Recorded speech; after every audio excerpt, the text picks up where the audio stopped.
আসসালামু আলাইকুম রহমতুল্লাহি ওয়া বারাকাতুহু। সবাইকে জুম্মা মুবারক। আশা করি সবাই ভালো আছেন। যে যেখান থেকে আমার এই ভিডিওটি দেখতেছেন সবাইকে জানাই মনের অন্তঃস্থল থেকে ভালোবাসা এবং অভিনন্দন। অনেক দিন পরে আমি আসলে অনেক দুঃখিত। বেশ কিছুদিন যাবত ধরে কুয়েতের কোনো আপডেট আমি দিতে পারতেছিলাম না। তার কারণ আপনারা সবাই জানেন যে দেশের বর্তমান যে পরিস্থিতি সেইটা নিয়ে আমি অনেকগুলো ভিডিও দিতে আসলে ব্যস্ত ছিলাম। তো তার জন্য আমি আসলে মন থেকে দুঃখিত। তো এখন শুরু করি। কুয়েতের অনেকেই আমাকে অনেক দিন যাবত আসলে অনেক কথা জমে আছে। এর ভিতরে যে ভাই আমাদের ভিসা কবে বের হবে। আমরা তো এক একজনের নানান ধরনের কোম্পানিতে আমরা জমা দিয়ে রাখছি। কেউ প্রাইভেট সেক্টরে, কেউ আপনার কেপিটিসি কোম্পানিতে, নানান ধরনের যে কোম্পানিগুলো থাকে আদার্স, ঠিক আছে, 4-5টা কোম্পানিতে নাকি জমা দিয়ে রাখছেন। তো তাদের বিষয় আমি কিছু কথা বলি। দেখেন, ভিসা যারা নাকি বর্তমান আপনারা কুয়েতের ভিতরে জমা দিছেন, আপনাদের ভিসা হবে। ভিসা যে হবে না এমন কিছু না, আপনাদের ভিসা হবে। সেক্ষেত্রে কি একটু টাইম লাগবে, বুঝতে পারছেন? সেক্ষেত্রে একটু টাইম লাগবে, একটু সময় দিতে হবে। যার কাছে আপনারা জমা দিছেন একটু টাইম লাগবে। কেননা কুয়েতের বর্তমান যে পরিস্থিতি, অবৈধ লোক কিন্তু কুয়েতের ভিতরে এখন পর্যন্ত আছে। ইভেন কি কুয়েতের যে ধরপাক সেটা কিন্তু এখন পর্যন্ত জারি আছে।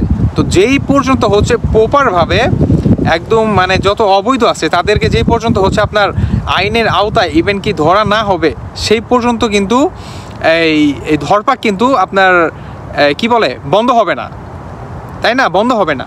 তো এই ক্ষেত্রে কি নতুন ভিসা যেগুলা বের হওয়ার একটা অনেক ডিফিকাল্ট, এটা লজিক্যালি বোঝা যায়। কারণ এত প্রবাসী যেই পর্যন্ত তাদেরকে আপনার দেশে না পাঠাবে, আমার মনে হয় অলমোস্ট হয়ে গেছে। আর হয়তো বা কিছুটা বাকি আছে, মেবি, বুঝতে পারছেন? কিছুটা হয়তো বা বাকি আছে, সেটাও হয়ে যাবে। কিন্তু আপনার জেলখানার ভিতরে কিন্তু আসলে জমে আছে অনেক।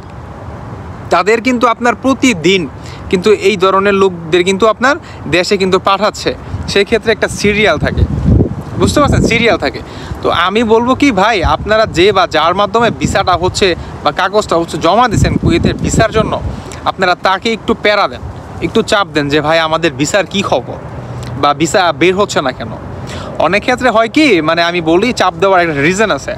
রিজনটা আপনার অনেক সময় চাপ দেওয়ার ক্ষেত্রে যদি সেই যার কাছে নাকি আপনি জমা দিচ্ছেন তার যদি বড় কোনো অস্তা থাকে ভিসা বের করার ক্ষেত্রে, অস্তা বলতে যে মামু খালু বোঝায় আর কি, তাকে বলে কুয়েতে অস্তা। তো ওই ধরনের যদি মামু খালু থাকে তাহলে আপনার ভিসা বের হতে অনেক সহযোগিতা হয়। অনেক তাড়াতাড়ি বের হয়ে আসে আসলে মনে করেন ভিসাটা। এই মনে করেন বিষয়টা। তো আমি বলবো ভাই, যারা নাকি কুয়েতের ভিতরে ভিসা জমা দিচ্ছেন, টেনশনের কোনো কারণ নাই, ভিসা আপনাদের বের হবে।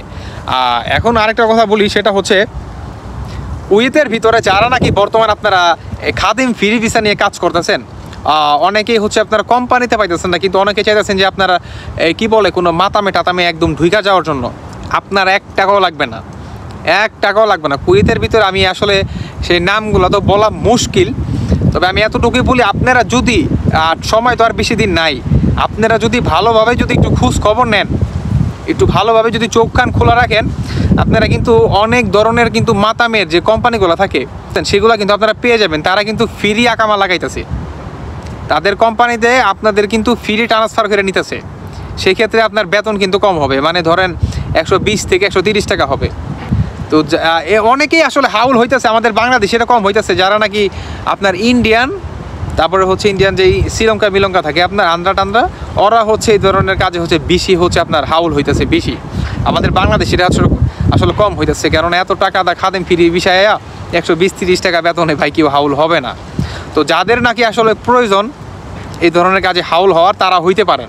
আপনার 1 টাকা খরচ হবে না, আপনাকে বিনা পয়সায় মনে করেন ওই কোম্পানি আপনাকে হাউল করে নিব, যে আপনার এই মাতামের যে কোম্পানি আছে। তো গাইস, এই ছিল আজকের মতো বিষয়টা। আমি আর ভিডিওটা লং করব না।